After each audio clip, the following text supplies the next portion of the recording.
Bismillahirrahmanirrahim. Assalamualaikum warahmatullahi wabarakatuh. Alhamdulillahirrabbilalamin.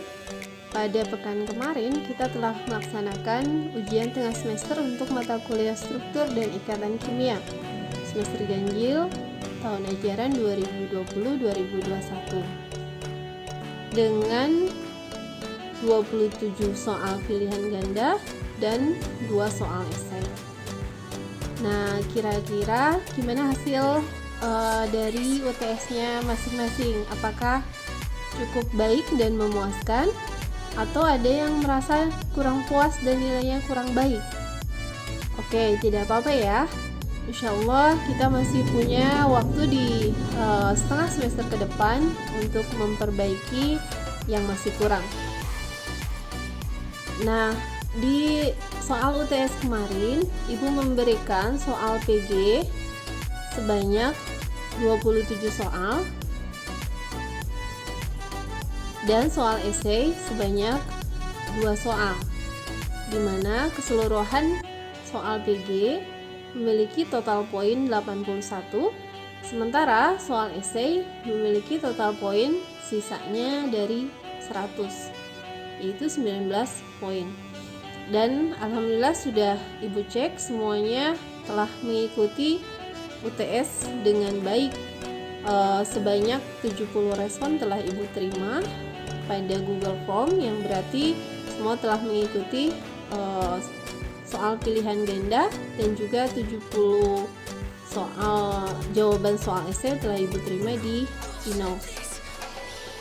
Nah, ini merupakan nilai rata-rata pada 2 kelas kemarin, kelas A dan kelas B, dengan nilai rata-rata sekitar 36,86 dari total 81, kurang dari 50% ya sebenarnya, tapi nilai ini belum final karena belum digabungkan dengan 19 poin pada nilai esai. Ini distribusi poin totalnya. Jadi nilai tertingginya dapat kita lihat ini ada di sekitar 50. Nah, 54 ya, ada 20 orang. 51 ada 20 orang. 48 ada 4 orang. 45 8 orang. Kemudian 42 ada 10 orang, dan seterusnya. Nilai PG ini sebenarnya hampir semuanya menggunakan soal yang telah Ibu berikan sebagai latihan, dan hanya mungkin banyak yang terkecoh karena ya namanya pilihan ganda gitu ya, banyak pengecoh, pengecualian gitu atau yang selain. Nah, itu barangkali yang kurang diperhatikan. Oke, ini distribusi jawaban-jawaban yang benarnya. Oh iya, ada beberapa soal juga yang perlu Ibu klarifikasi barangkali. Oke, sebelum kita ke soal, Ibu ingin memperlihatkan dulu ini adalah skor yang dimiliki oleh masing-masing kalian. Sebenarnya semua juga sudah tahu ya, cuman Ibu ingin mengingatkan kembali saja gitu ya. Oke, jadi ada Lutfi yang sementara skor PG-nya paling tinggi ya, Ratna 51, kemudian siapa tuh, Tugas Nurfit 54, siapa tuh, oke, Wina 51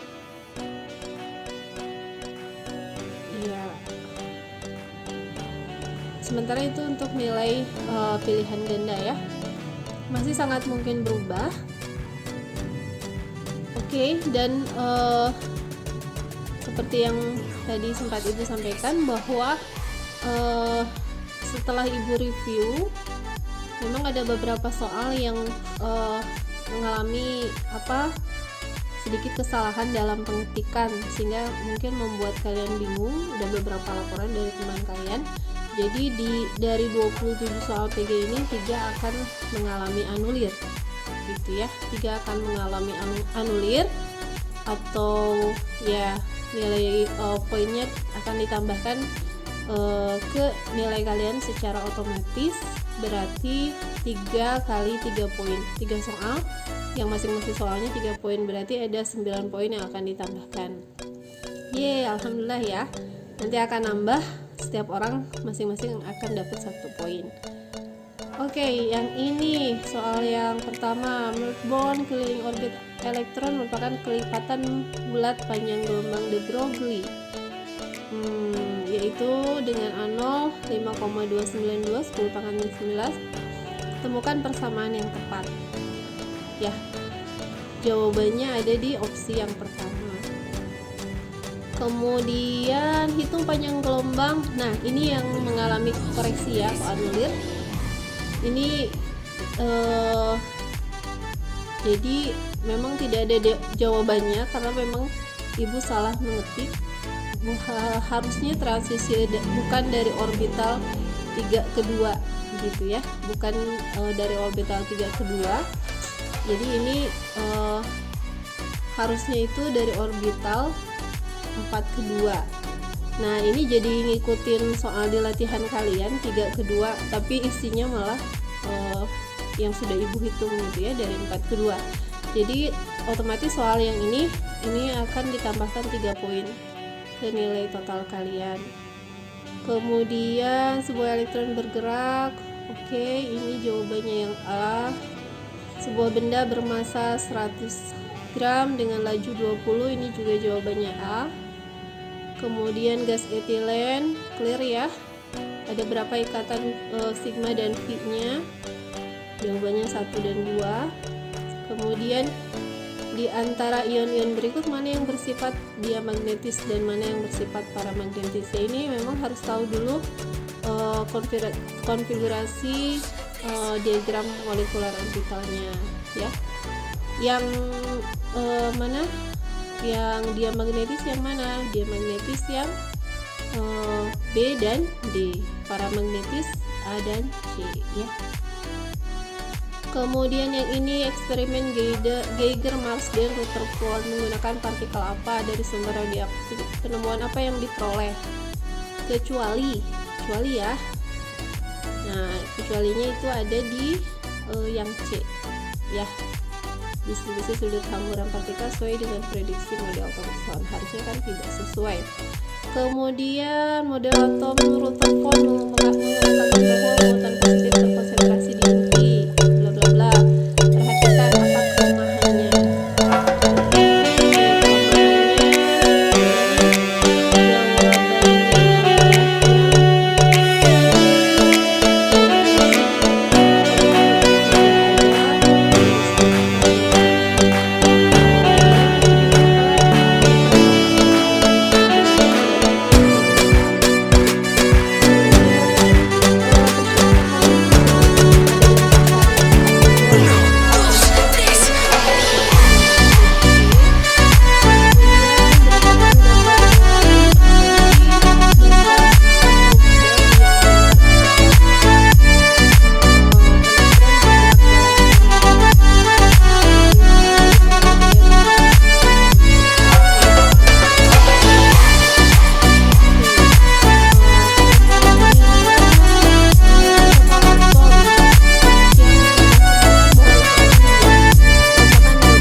konsisten dapat digambarkan sebagai berikut. Apa yang dapat diamati dari gambar tersebut?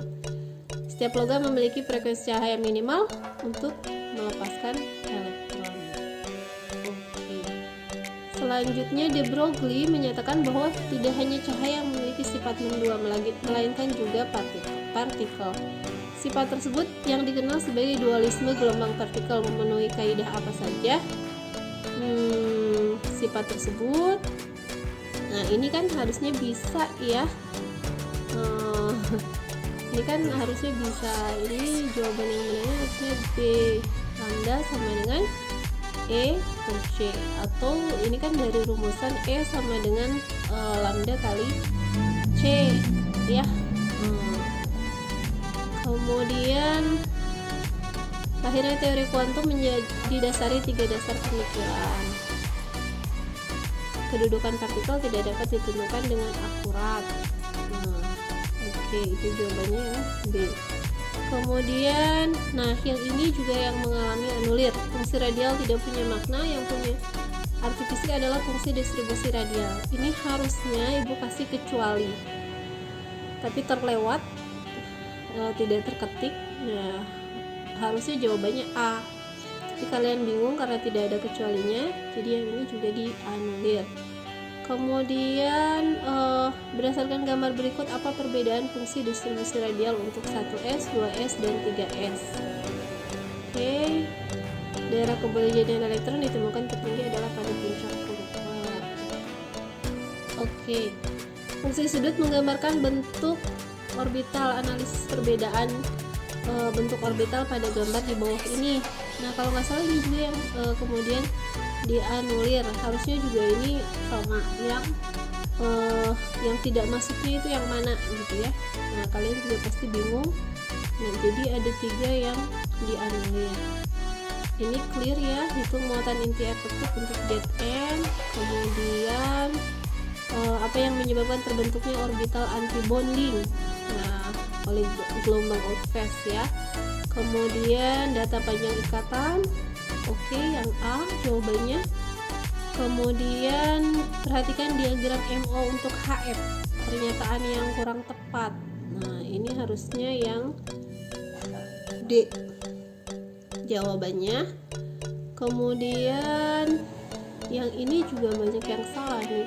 Yang nitrat memiliki ikatan sigma dan V, tunjukkan mana gambar yang tepat. Jadi yang nitrat itu punya satu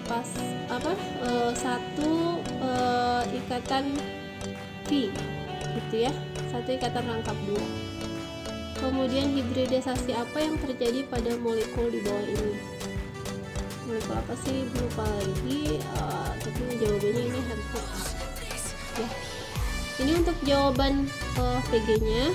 Jadi insya Allah untuk PG-nya itu sendiri nanti akan ibu tambahkan secara otomatis, ke semuanya akan ditambah 9 poin. Jadi kalau udah yang udah dapat 54 gitu ya, kayak Lutfi tambah 9, tapi ibu nanti cek dulu lagi yang dianulir itu udah benar atau belum gitu ya. Kalau yang salah semua mungkin dapat 9 kan tambahannya, lumayan lah. Nanti akan ditambahkan juga dengan nilai esai, yang kalau total esainya benar semua 19 poin, insya Allah akan memberikan tambahan secara signifikan ya. Oke, terima kasih. Barangkali itu yang dapat ibu ulas mengenai soal pilihan ganda pada ujian tengah semester kemarin. Mohon maaf banyak kekurangan karena memang kemarin agendanya sangat padat sehingga membuat soal UTS dengan cukup terburu-buru ya. Tapi sekali lagi itu bukan alasan, ibu mohon maaf jika ada hal-hal yang kurang berkenan. Kemudian untuk soal esainya nanti akan ibu periksa gitu ya. Tidak bisa ibu bahas pada kesempatan kali ini, nanti ibu akan bahas sendiri. Terima kasih. Assalamualaikum warahmatullahi wabarakatuh.